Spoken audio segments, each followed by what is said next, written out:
This is your girl Lydia, and if you don't already know, I've had more than 10 years of experience in finance, traveling the world, learning multiple languages, all thanks to the financial tips and tricks I'm going to share with you on this channel. If you're not already subscribed, hit the subscription button and click the notification bell for weekly updates and tips and tricks to optimize your portfolio to thrive financially. So if you're new here, welcome. You are awesome for stopping by, and if it's not your first time on this channel, thank you so much. I greatly appreciate everyone's attention. I am not a licensed financial advisor yet, and even if I was, this video is still for educational and entertainment purposes only. However, financial education is probably one of the best types of entertainment out there. I hope all of you have a thriving portfolio in 2022. So in this video, we are going to go through what was in the Federal Reserve CBDC paper that was released on Thursday, January 20th by the Federal Reserve, going over a US CBDC. Some of the most important points that they covered and the questions that they still want to have answered, and they are calling for your feedback. So feel free to go check out the full report linked in the description below, as well as a link to the call for public commentary. So the Federal Reserve Board on Thursday released this discussion paper with examination of the pros and cons of a CBDC, as well as the experimentation that is going on currently in the US. How could it be safe? What are some of the potential security risks? And the paper summarizes the current state of the domestic payment system, discussing different types of digital payment methods, as well as assets that have emerged in recent years, including other stable coins and other cryptocurrencies. And it concludes by examining the potential benefits of a CBDC and identifies specific policy considerations. I think the US is really trying to maintain its dominance as the world's reserve currency and is starting to feel threatened by the rise of Bitcoin and also the devaluation of the US dollar. So one advantage actually of a CBDC is that it could provide a safe digital payment option for households and businesses as the payment system continues to evolve.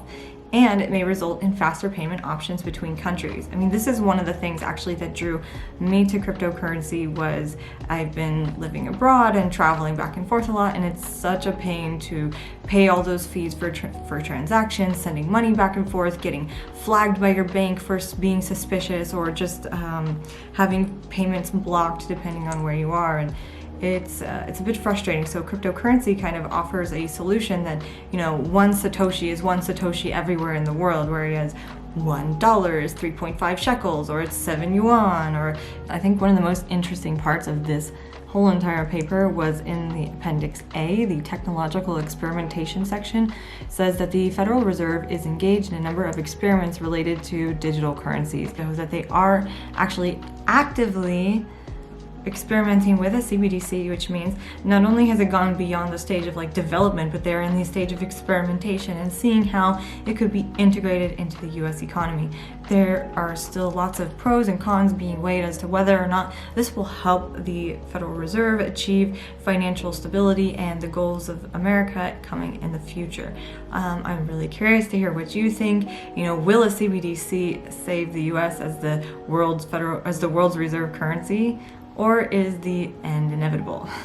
Not to sound all doom and gloom, but I think there's a lot of people that that seem to understand that no matter what this paper actually says, that CBDCs are a thing and it's going to happen, and the world has already made up their mind. It's just a matter of time as when it rolls out. At the end of the day, I think having regulation in the space is only going to make it go mainstream. Something like this, where we're seeing that the central bank is seriously exploring having a CBDC, just shows that the mass adoption of blockchain is inevitable, and it's happening now in front of our very eyes. So there are some people who are probably like, conspiracy theories, it's the end of the world, and maybe whatever, because the end of the world is inevitable. At some point the sun's going to go out and space goes on. But in terms of this particular CBDC, they're really looking to enhance existing services to support privately issued digital currencies. They have a technology lab that has been studying the use of application programming interfaces to support issuance, distribution, and use of privately issued digital currencies. I wonder how they are going to deal with stimulus and minting new currencies, and how would the inflation of a digital currency affect the market? Would we see the same situation that we're seeing with the US dollar today play out with the central bank currency? Are they there? I've heard other YouTubers mention that they will have to collapse and devalue the physical dollar before rolling out this CBDC, that because they need to have some incentive that actually drives people to use this digital first currency and abandon their cash.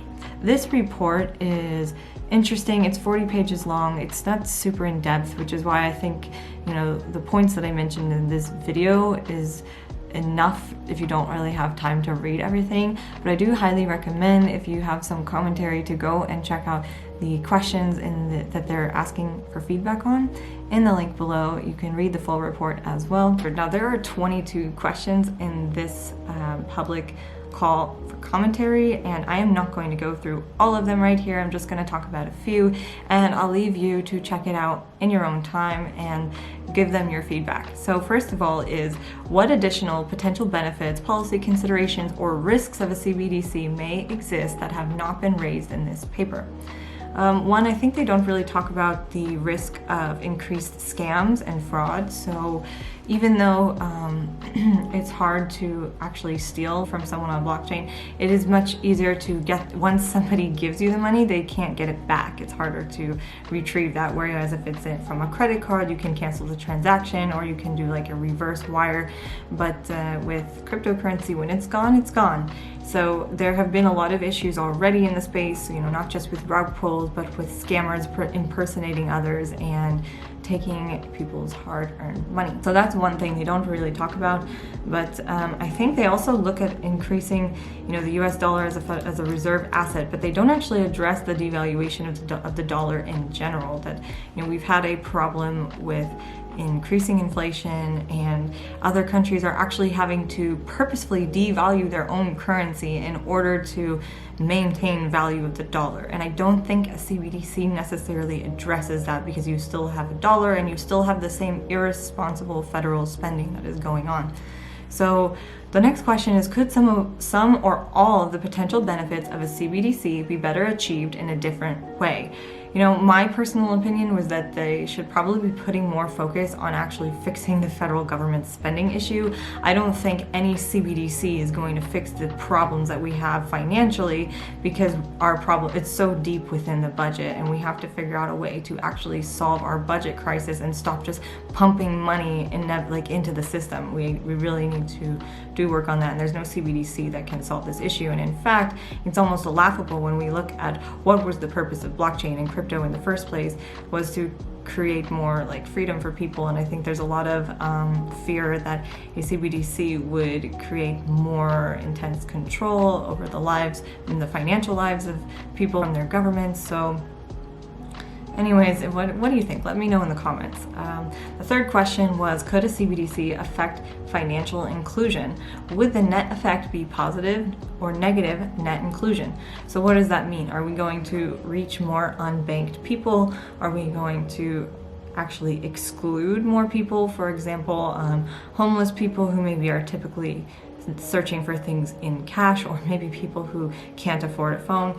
And from my personal observation, I'm not entirely sure. I actually think it could be neutral, whether there's a CBDC or not, we'll still have the same issues. And I'll tell you why. So when I actually lived in a very, very impoverished community here in the US, my observation was that people, even without a kitchen, people who just had a microwave and that was their kitchen, could still afford a smartphone, or still had a smartphone. And also when I was in China, I would notice that people who were begging for money, who were homeless, they still would receive their money from passersby through Weixin or WeChat.